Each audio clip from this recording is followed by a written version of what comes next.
Hi everyone, welcome to TGIF, another Friday, another episode. A couple of weeks back, we spoke about Azure AI Studio, which is a unified platform which helps enterprises build AI-powered, I would say large language model-powered applications and custom copilots. We'll take one of the 5 tenets that we spoke last time, which is Model Catalog. It's my privilege to welcome Arvind Raman, Data and AI Special Mix of India, for a short conversation.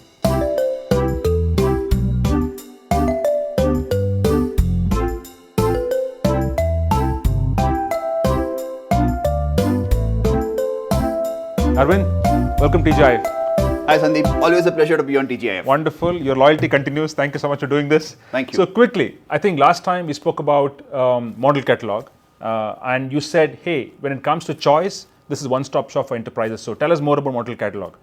Surely Sandeep. So Model Catalog is the hub for discovering multiple foundation models in the Azure AI Studio. Right. In this, we have a mix of best-in-class language and vision models, which are specifically curated by Meta, NVIDIA, Hugging Face, and other vendors. Wonderful. And the key aspect is that all of these models have been optimized for an out-of-the-box usage on Azure infrastructure, thereby ensuring a high throughput and a low latency. Wonderful. In fact, the model as a service is also an offshoot of this catalog, right? That means the models that I want to use for my application development, I can actually consume that as a service as well, correct? Absolutely. That's the future.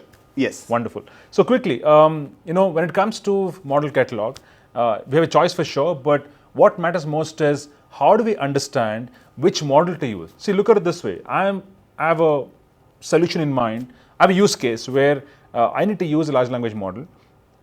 Because of the choice, I don't know how to decide.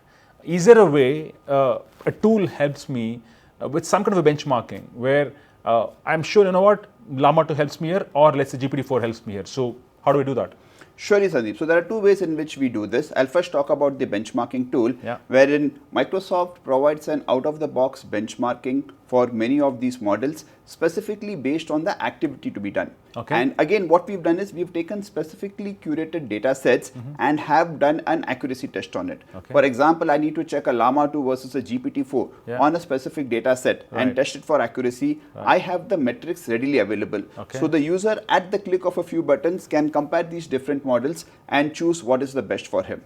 That is the first part. Yeah. The second part is also wherein we provide the user to go into the model and do a quick inferencing. Okay. There is a sample inferencing widget wherein I put in my quick inputs and I get the desired outputs. So based on the outputs, I can identify which model is more suitable for me. Wonderful. It's like a miniature playground. Absolutely. Awesome. I think let's dive right in and see how it all happens in studio. Surely, Sandeep. So Sandeep, we are now in the benchmarking section of the model catalog, wherein I could benchmark multiple models. So in this particular case, I choose a particular activity, for example, text generation, and I need to compare a GPT-4K with a Llama 2K, and I just kind of select a couple of models, and what I get here is a clear inferencing of the different models in terms of the accuracy. Let me provide a different view to this. So what you see in this case is that these models have been ranked for accuracy across these many different data sets.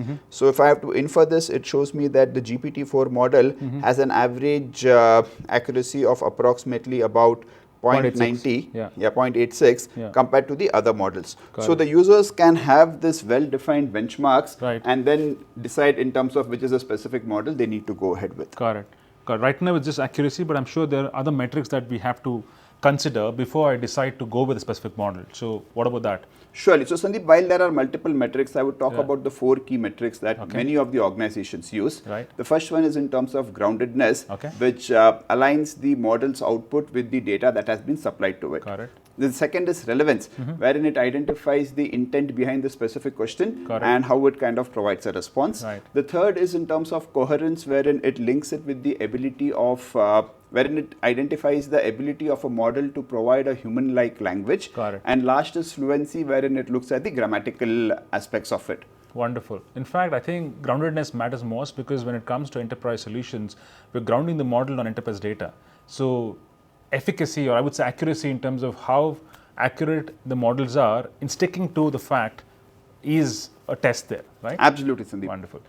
Anything else? Surely, Sandeep. Arvind? Yeah. So I just quickly wanted to show a couple of aspects in terms of identifying a particular model. Okay. Now, if you see out here, this is the model catalog, and I could identify models based on multiple parameters. Right. The first is the collections, wherein, for example, I need to check on the models that are available from Meta. Right. I get a list of complete models that are here. Got it. The second is based on the specific inferencing tasks. Okay. For example, if I have to choose something like a chat completion, Okay. then it would give me the different models across Meta, Hugging Face, NVIDIA. Okay. That will help me to choose the most optimal model. Sure. And of course, the third option is wherein if I need to kind of search for a particular model by name, Okay. I get the list of models that are available. Got it. I'm also quickly going to show you how easy it is to kind of do a quick inferencing of the model Okay. to understand the suitability for a particular task. Got it. For example, I would like to choose a Databricks Dolly out here, and this is a sample inference window, Got it. wherein I could put in a particular input, Right. and the tool would give me a specific output. Awesome. For example, I have to just ask it a query in terms of Yeah. What's the difference between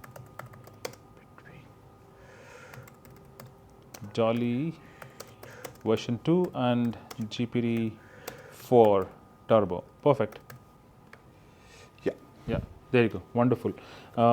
Great. I think some response came for sure. Now, eventually, I see a deploy button there. So, is it as simple as just click of a button? Absolutely, Sandeep. It's just a two-click deployment wherein I just go ahead and I get a readily available endpoint for it. Okay. For example, in this case, it has identified the VM clusters that needs to be Okay. deployed. I Okay. choose the number of instances, Okay. and yeah, as simple as that. I just go ahead and deploy, and I have an endpoint readily available here, which I need to call in my application.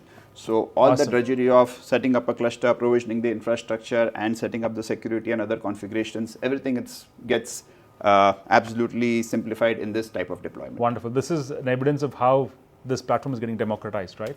Wonderful. That means, if I build a model using large language model and fine tune it for my enterprise, I can offer as a service via this Absolutely. technique. Wonderful. Arvind, thank you so much. Very meaningful demonstration. Thank you, Sandeep. And for all viewers, thanks for watching this episode. As you just saw, the model catalog gives you a choice in terms of using a large language model, a small language model, proprietary, open, so it doesn't matter. You can choose which works for you. But otherwise, this is one-stop shop where you get a choice of language models for you to power your applications with intelligence. With that, thanks for watching this episode. Keep watching TGIF. Wonderful Friday and a great weekend ahead. Bye-bye.